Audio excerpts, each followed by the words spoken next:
How many years ago did you come up with what you could and couldn't do in your life? How many years ago? Most people, if they really look at how they're living their life today, it's based on a set of standards, a set of beliefs that they made choices about 10, 20, 30 or more years ago. Very often we made decisions in our youth or very young about what to believe, about what we were capable of, about who we are as a person, and that becomes the glass ceiling, if you will, that controls us. As Jack indicated, I was born in Miami, Florida, in an area called Liberty City, in an abandoned building on a hard linoleum floor with my twin brother.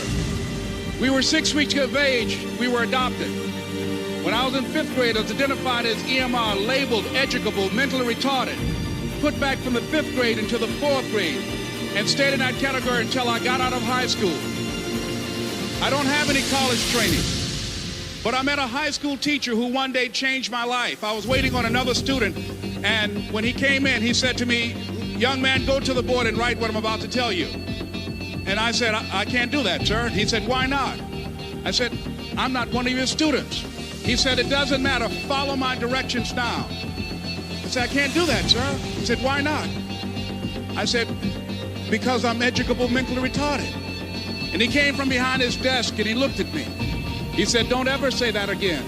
Someone's opinion of you does not have to become your reality." You don't know what you can do until you try. Always go to something bigger than yourself. I'm wondering if you've been defeated because you have been giving yourself wholly to something that was too small to hold you. Have you thrust yourself into a glass of water? Have you leaped off the diving board into a cereal bowl person?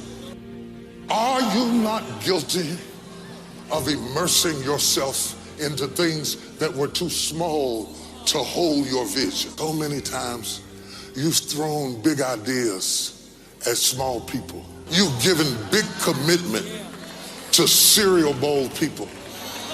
And you're trying to get your sight back from a source that's too small to support what you're willing to put in. Is your investment bigger than the bank? Is the reason you keep being disappointed by people is that you have wholly thrown yourself into something that was too small? Are you trying to take a bath in a bowl? So what do you want? How do you act? Who are you? Make today count. Dream big and never give up.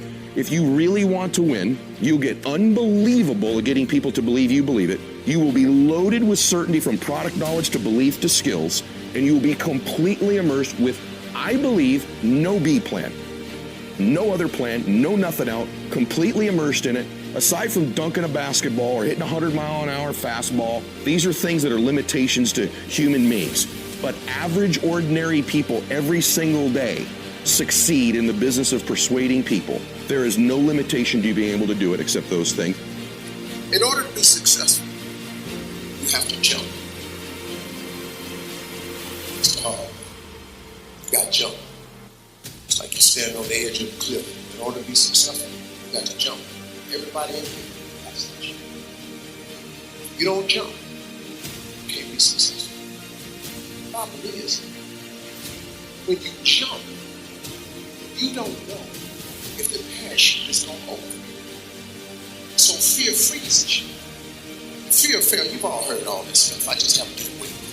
Fear of failure is the number one cause of failure. It freezes you.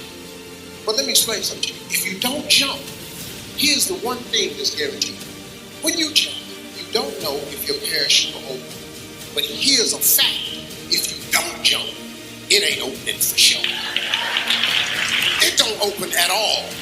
There's no chance of you enjoying the ride. That in the process of working on your dreams, you are going to incur a lot of disappointment, a lot of failure, a lot of pain, a lot of setbacks, a lot of defeats.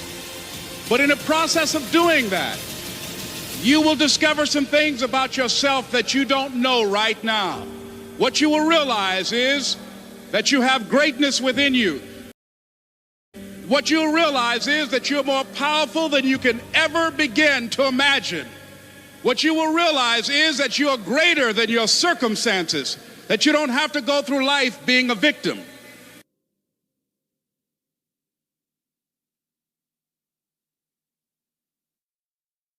You may think that something as small as being optimistic won't change much about your life. Have you ever heard this line? Just because I'm paranoid doesn't mean the world isn't out to get me. Now that may be a joke, but many people believe the deck is stacked against them. People who are reverse paranoids, otherwise known as optimists, use the same consistent thinking. But they believe that the world is plotting to do them good. Everything that happens is pushing them in the right direction. This attitude breeds more good thoughts, so why not practice to become a reverse paranoid? Start seeing obstacles as opportunities to grow and change. When your presentation doesn't get the sale, see it as an opportunity to create a better presentation and become better at your job. See the task that gives you some power to change rather than the failure that makes you feel powerless. Look for the seed of something better when everything is going wrong. Almost everyone sees getting laid off as a bad thing. But even if you want your job to be over, the end always feels sad and uninspiring. The end of one job, however, always holds the promise of the new beginning of the next job. If you look at it that way, you're focusing on what a reverse paranoid thinks about. Identify the great benefit in every event. Soon you'll start to see that good is not an accident, but something you create with your attitudes. The way you begin each day sets up the way you live each day. I mean, the Spartan warriors said it so well. Sweat more in training, bleed less in war. And if you want to be literally undefeatable in business, literally unstoppable in life, you really want to dial in your morning routine. And so you want to do things like starting the day sweating, because that releases BDNF, brain-derived neurotrophic factor, that repairs brain cells from stress. You want to sweat because that's going to increase your metabolic rate, which is going to give you energy. And we live in a world where energy is even more valuable than intelligence. You want to, in your morning routine, take the time to write in a journal so you actually can detect your values, reconnect with your goals each day, get to know yourself even more, because awareness is the beginning of transformation. And you want to get your morning routine right, so you take some time at the front end of your day to learn. Because as you learn more, you know you're going to achieve more. And as you understand better, you can achieve larger. When the result of an event has no impact on you, both ways you're blissed out, you're a success. When the fruit of the action does not determine how you are, it's just that you do things because of the exuberance of what you do, then you are a success. The result may depend on variety of things. Results are not always yours. Results, for any result to happen, whether it's in a game or in life situations, there are various factors involved. Not all of it is in our control. But what is in our control is either we did our best or we did not do our best. That's in our control. As long as we're doing that, and whatever the result may be, if you are still blissed out, that means you are a success, because life cannot defeat you anymore. As a generation, if you create a huge amount of positives, negative will become small. If you create huge amount of negatives, they will become big and positive will become small. This is all life is. There has never been a point, any time, and there never will be, where everything is perfect, okay? There's no such thing. Because life is a possibility. Because it's a possibility, it cannot be perfect. Doesn't matter what we do, there's still something more to do, always. That is why it's an endless possibility. Striving does not mean I want to be a good man, I want to be a good man. See, being morally good is only good for the society, not good for the human being. Yes?